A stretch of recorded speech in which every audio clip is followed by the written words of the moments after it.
রিপোর্টগুলো ভালো না, হসপিটালে ভর্তি করতে হবে। ভর্তি করতে হবে তো ভর্তি করে দাও, কিন্তু এই বাসা থেকে বিদায় করো। কি বলতেছিল তুমি? কি বলছি তুমি শুনুনি? বয়রা নাকি? বলেছি এই বাসা থেকে বিদায় করতে, কারণ বাইরের কাউকে আমি এখানে টলারেট করব না। এই কাকে তুমি বাড়ি থেকে বেরোতে বলতেছো? এই বাড়িতে আমার মা, আমার ভাইয়ের যে অধিকার, তোমারও সেম একই অধিকার। তাহলে থাকো, তুমি তোমার মা আর ভাইকে নিয়ে এই বাড়িতে থাকো, আমি এই বাড়ি ছেড়ে চলে যাব।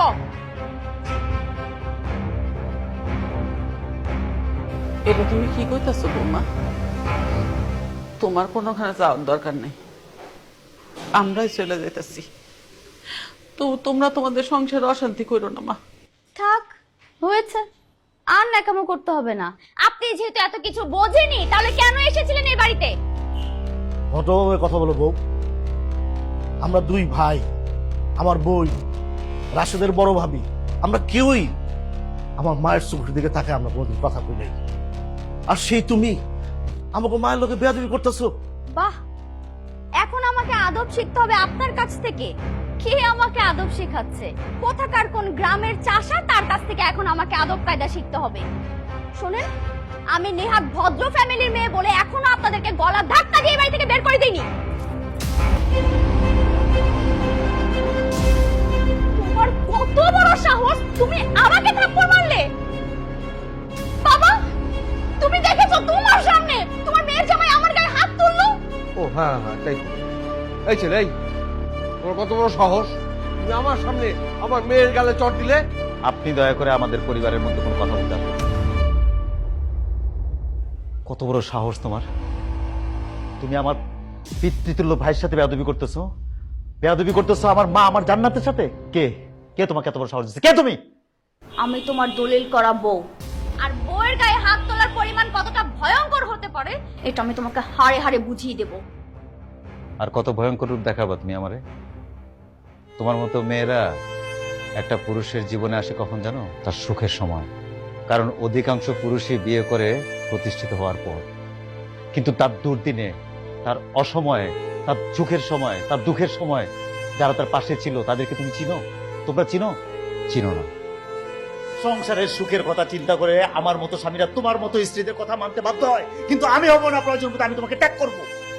কি করে তুই এরকম একটা বাজে কথা তুই মুখে আনতে পারলি? হ্যাঁ ভাই, পারলাম। কারণ বাজে মানুষের সাথে বাজেভাবেই কথা বলতে হয় মা। এই যে আমার ভাই, এই যে আমার ভাই অন্যের জমিনে কামলা দিয়ে আমাকে পড়াশোনা করেছে। দেখো আমার বড় ভাই। এই আমার মা, যে আমাকে আঁচলে নিচে রেখে দিনে দিনে আমাকে বড় করছে। এই আমার ভাই, আমার মা। চুপ কর বাজান, চুপ কর। না মা, না, সবকিছু জানা উচিত এসব পটের বিবিদের মা। একটা পুরুষের স্বামী হওয়ার পিছনে যে কত কষ্ট, কত পরিশ্রম, এরা জানে কি করে? ওরা কি করে জানবে মা? ওদের জানা উচিত। আমি কোন জমিদার বংশের ছেলে না। আমার বাবা মারা যাওয়ার পরে আমার এই মা আমাকে তিলে তিলে বড় করছে। আমরা তিন ভাই বোন তিলে তিলে বড় করছে। একটা রুটি আমরা তিন ভাই বোন ভাগ করে খাইছি। পান্তা ভাত এমন ভাবে নিয়ে খাইতাম, পানি বেশি দিয়ে, কারণ যাতে করে অল্পতে আমাদের প্যান্ট ভরে যায়। এছাড়া আমাদের কোনো অপশন ছিল না। বাবার একটা পুরনো প্যান্ট হাই স্কুলে যাব কেটে আমরা দুই ভাই পড়ছি। নতুন প্যান্ট কেনার অপশন ছিল না। যখন স্কুলে উঠছি না, ইউনিফর্ম লাগবে, ইউনিফর্ম ছাড়া স্কুল যাইতে পারতেছিলাম না। চাচাতো ফুফাতো ভাই থেকে চেয়ে চেয়ে ইউনিফর্ম নিয়ে স্কুলে গেছিলাম। নতুন বই কি, নতুন বইয়ের গন্ধ কি জানি না। পুরানো বই মলাট বেঁধে তারপরে স্কুলে গেছি। নতুন বই কেনার অপশন ছিল না আমাদের। দেখো আমার বড় ভাই খুব ভালো স্টুডেন্ট ছিল। দুইজন পড়তে পারবো না একসাথে, পড়ানোর উপায় নাই আমার ফ্যামিলির। আমার এই ভাই পড়াশোনা বাদ দিয়ে দিচ্ছে, অন্যের জমিনে কামলা দিছে, আমারে পড়াইছে। আমার এই ভাই, দেখো তাকাও আমার কামলার ভাই দিকে তাকাও। আমার এই মা, আমার এই মা নিজে খাই নাই, আমারে খাওয়াইছে।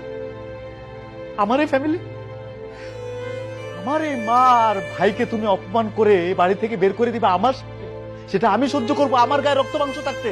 কোনোদিনও না, কোনোদিনও হতে দিব না আমি এটা। আমি আসলে চুপ, আরেকটা কথাও না। আমার এই বাসা থেকে তুমি সোজা বেরিয়ে যাবে, এই জন্যই তোমার আব্বাকে আমি ডেকে আনছি তোমারে নিয়ে যাওয়ার জন্য। এটা তুই কি কইতাছিস বাবা? না মা, এটাকে ভুল বলে না মা।